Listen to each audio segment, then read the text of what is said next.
Bowls buddies, hello and welcome to a Friday on the channel and another episode of Comment Corner, where I go through some of the emails and messages I've been sent over the last 7 days. So thanks for joining me, guys. Remember, if you enjoyed this video, please hit the like button. If you're not already a Bowls buddy and a member of this wonderful community of ours, please hit the subscribe button. It's totally free of charge, and don't forget to hit the notification bell for notifications of new content on the channel.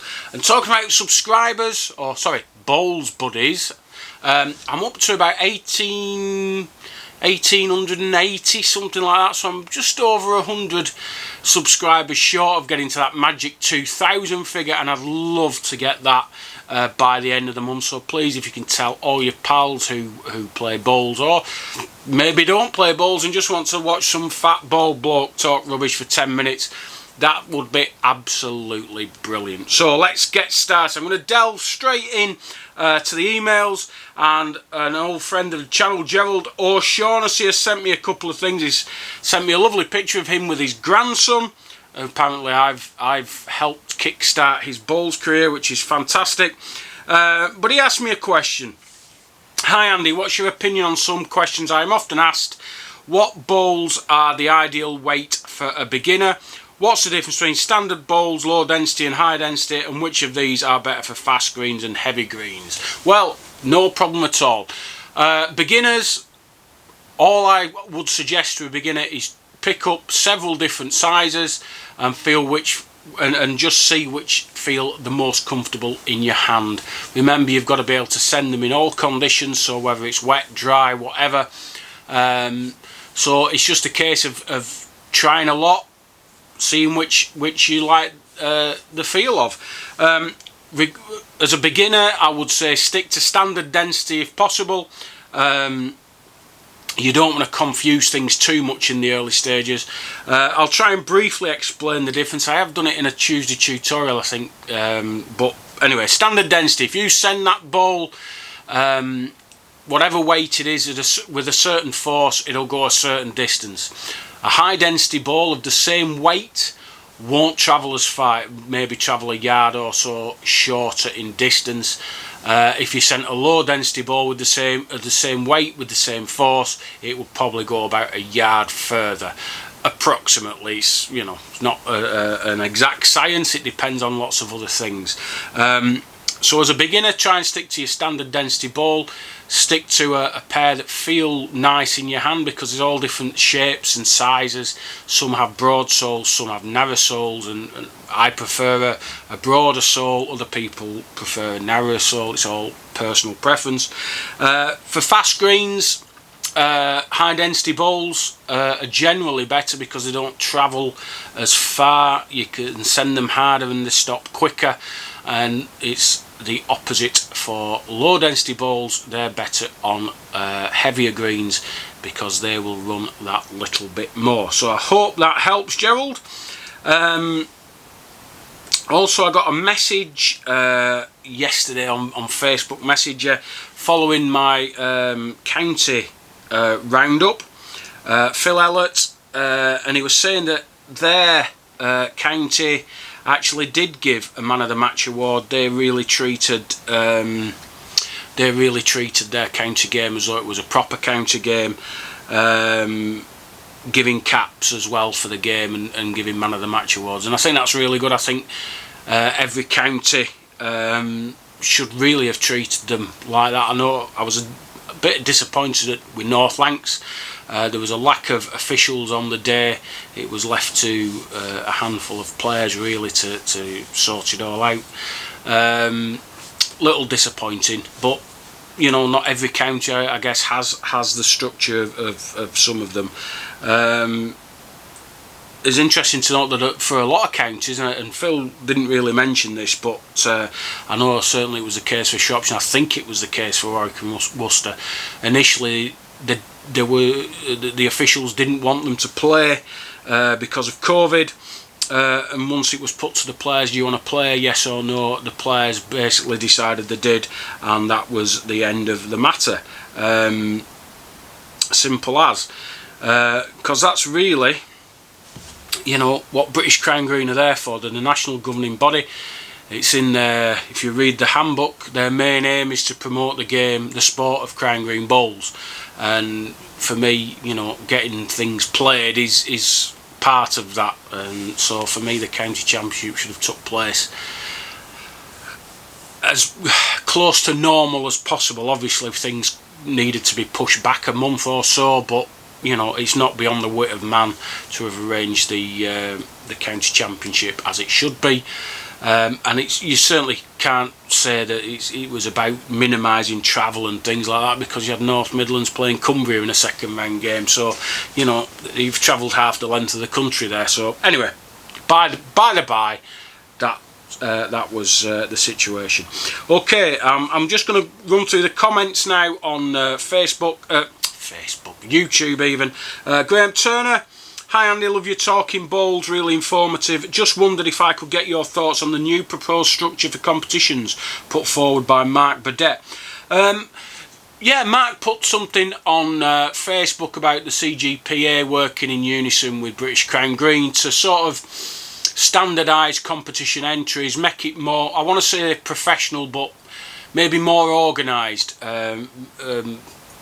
Make sure that people pay up front because it has to be done online.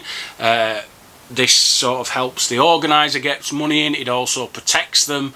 I think there's a lot of good ideas in there. I don't know exactly the ins and outs of it all, but if you keep watching, maybe 2 weeks time, not next Wednesday, the Wednesday after, I should have Mark on to discuss his proposals. So stay tuned for that, and I'll let Mark discuss what he's proposed, and obviously I'll have to get some subtitles involved, but I'll manage it, don't worry. So 2 weeks time, 2 Wednesdays time, I'll have Mark Burdett on to talk about the proposed structure for competitions by the CGPA. Mark Hadshead, long time contributor.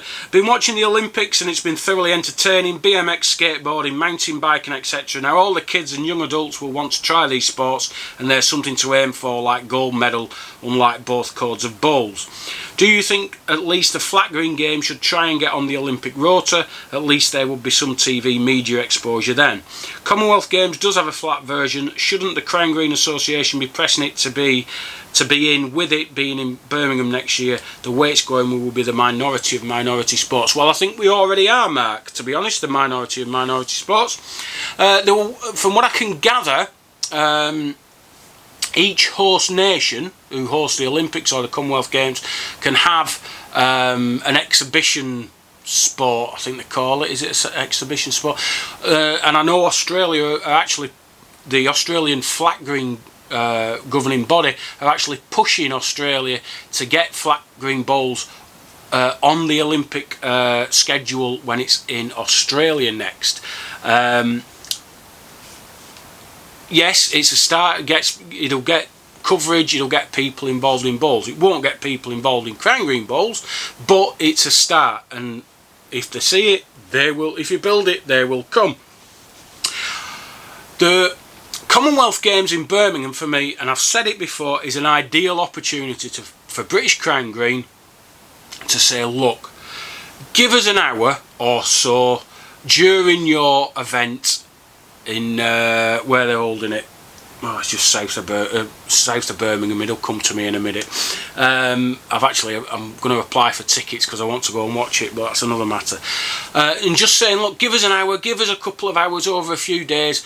We'll put on an exhibition of Crown Green bowls for the people who are enjoying their lunch or whatever, just to get the game promoted a little bit outside of our area, and maybe get a little bit of coverage on some channel, be it Eurosport or whatever.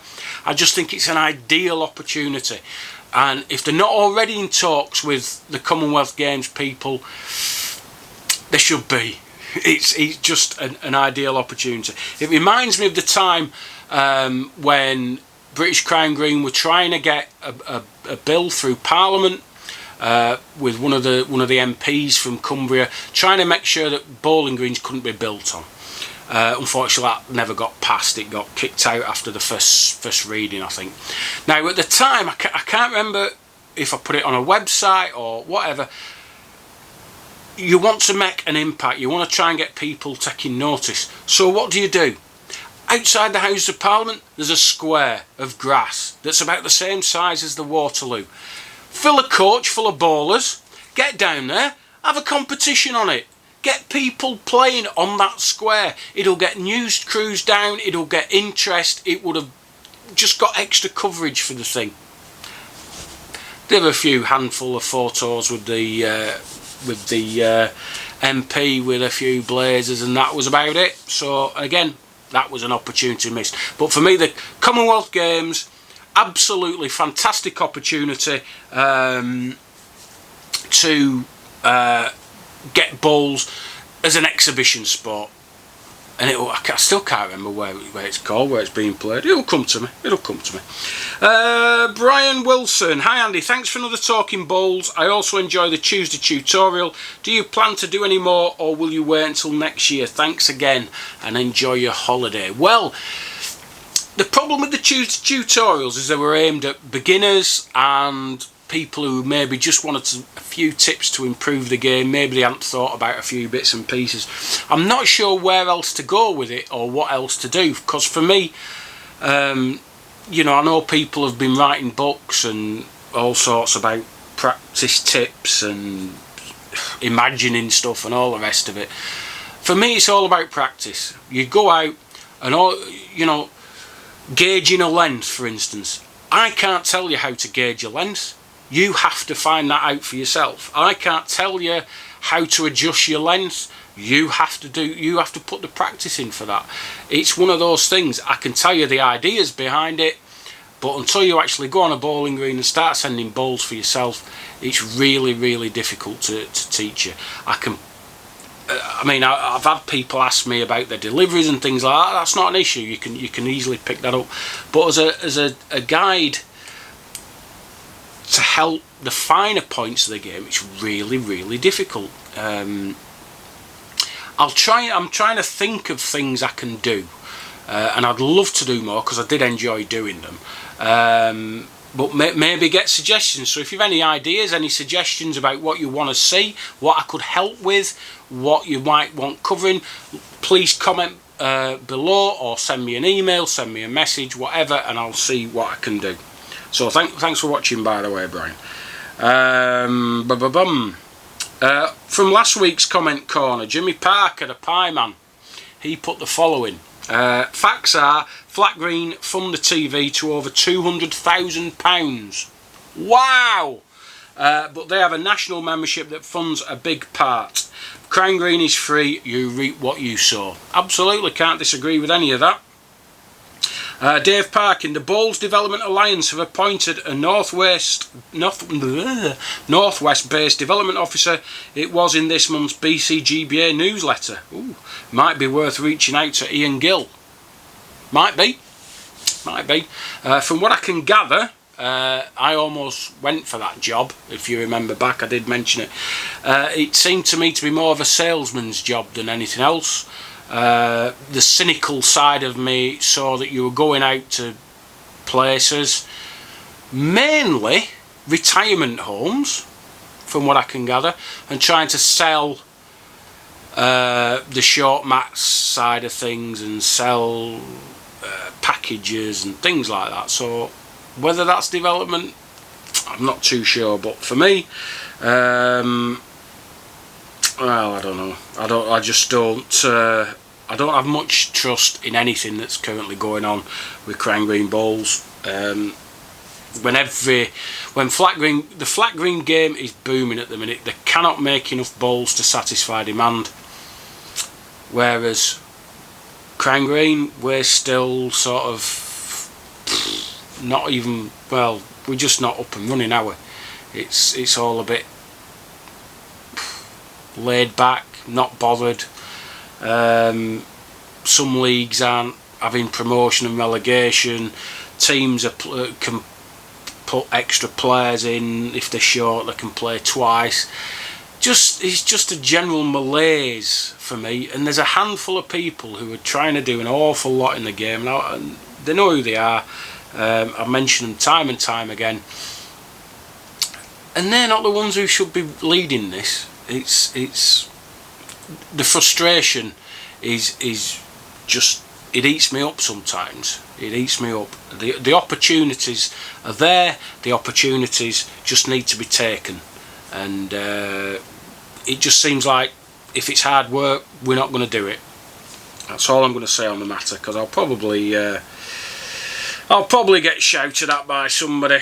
And I think that is about it. I don't think I've got any more to talk to you about. I've gone through most of the comments. All the other comments were just wishing me a good holiday, which I did have. So I'll leave it there. Have a good weekend. Get out and about. There's plenty of bowling on there. Competition wise, there's a few final days on. I think there might be 4 in total, might be probably more than that. I certainly know of 2 of them. Yeah, I can't, there are 2 others and I can't think where they are, but it'll come to me. It'll come to me another time, no doubt, just after I've pressed stop record on the camera. And also the flat green venue will come to me as well, because it's just near Stratford, innit? I can't remember. My brain is mush at the minute. Everything used to be played there. But anyway, enough of me wittering on. Have a great weekend. Enjoy your bowls, and I'll stay safe, and I'll see you next week. Bye for now.